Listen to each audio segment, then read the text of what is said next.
All right. So there's quite a few things going on in the world. I will say it had been kind of quiet and a little bit of a lull in the news arena because we were transitioning federal offices. We had an election, new president was coming in. So there's always that weird time in the legislative cycle where things get a little bit quiet or definitely tick down.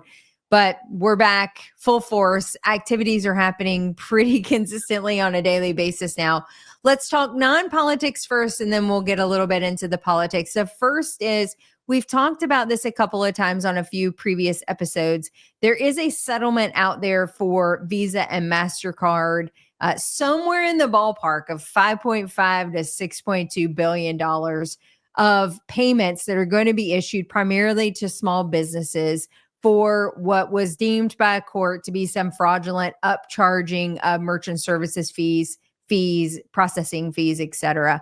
And so there's been this active recruitment to bring in anybody who feels like they might be entitled to some recuperation of that money. The deadline has now been finalized for Feb 4, I believe. Let me just confirm that really quickly. But I think Feb 4, that's going to be the deadline for filing that. You will be eligible for any proceeds that are distributed out if you meet that deadline. If you miss the deadline, then you'll miss the boat on retroactively trying to recoup money. So if you haven't done that yet, you've got a few days yet to do a little research. Of course, as with any of these activities, there's law firms out there that are happy to help you file for a percentage of those proceeds. And if you would like that support, they're available and out there for you as well. I think there's a few that have been recommended by various entities, organized dental groups, et cetera, if you want to reach out. But Feb 4 is going to be your deadline. So that's next week if you want to have access to those proceeds. All right, now let's get a little bit more into the politics. So, we've been talking about fluoride for the last couple of months. Really hit ahead last summer. Really hit ahead last summer when we had a judge out of California pretty much defer the ruling back to the EPA to challenge municipal water supply fluoridation and to say, we really need to go back and look at the research to make a determination whether or not municipal water supplies are safe when they're fluoridated, et cetera.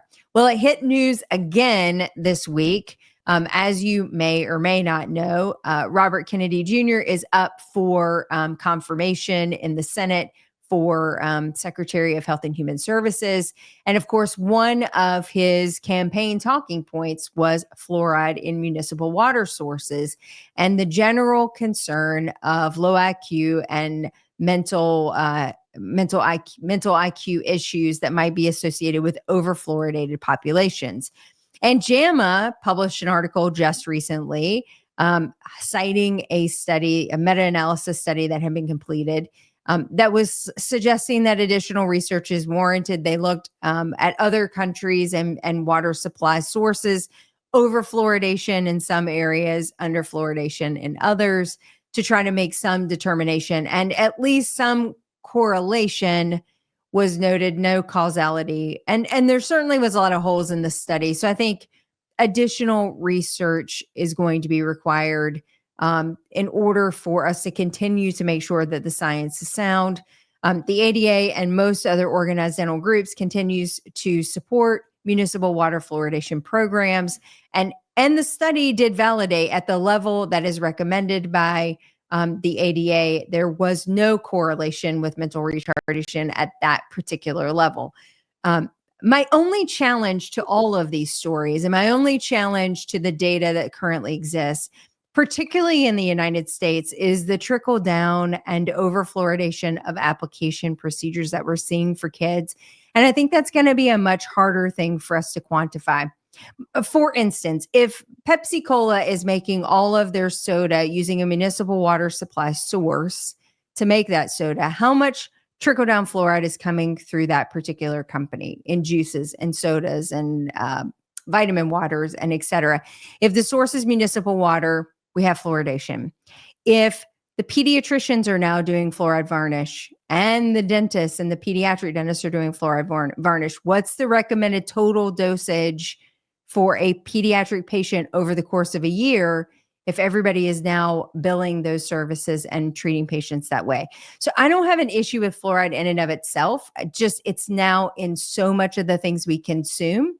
It's in our municipal water supply, and we have multiple medical providers also providing the service unchecked with one another, right? I have no idea if that kid had a fluoride treatment 2 weeks ago at his pediatrician. Unless mom discloses that to me, she consents to a secondary fluoride treatment and we proceed with that. So regardless of your belief of the municipal water supply issue, I do think it highlights a really good opportunity for us as a scientific body to come together to say, look, it's not just municipal water supplies anymore. There's all of these other environmental factors that, are at play. And I do think we need to have a general understanding of what's an allowable amount of exposure, an allowable amount of consumption for our pediatric patients. And that, I think, is a much more productive use of our time generally, to figure out how we can best take care of our pediatrics and protect our most vulnerable population, right? Who depends on us to be making sound decisions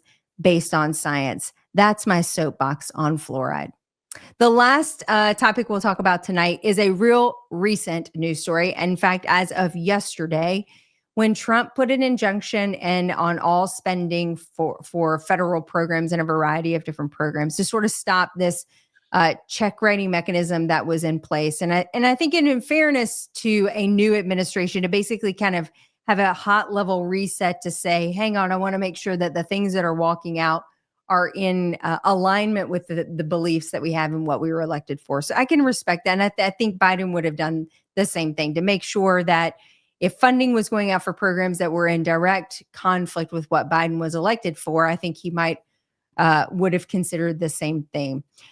As 24 hours have sort of unfolded on that payment stop, most states have said funds are still flowing for dental health services related to reimbursements, et cetera. So continue to provide those services to the population, continue to bill the state and federal programs for those services. That does not seem to have stopped. And I do think there's still some muddy water that's being worked out, but it looks like the ADA is involved. There are many other organizations, and a court also is now involved, kind of getting some clarity on what that stop payment looks like, and what programs are directly and maybe indirectly, unbeknownst, impacted, and how we can clear up the language on that while also trying to reset objectives and goals for other federal spending. So ADA is working pretty hard on that, to stay on top of what this may mean for the dentists out there. So certainly continue to communicate to the ADA to let them know if you have unique situations that are coming up so that they can be your voice and make sure that those unique scenarios are being reported so that they can continue to tweak the language. And in fact, in that same vein, the ADA published a letter to Trump's administration just this week as well, highlighting the importance of oral health in all health objectives and federal objectives for the next 4 years, and to make sure that oral health continues to have a seat at the table when we're discussing chronic diseases and overall systemic oral connections. Really glad to see that we're wanting to continue to have a voice and to be a part of the conversation, and that the ADA is continuing to advocate for that. Because, it wasn't that long ago that we were originally deemed non-essential employees. And so it is vitally important that the ADA continue to put oral health at the forefront of any administration's mind to make sure that we're considering all facets of a healthy population. And with that, that's the news.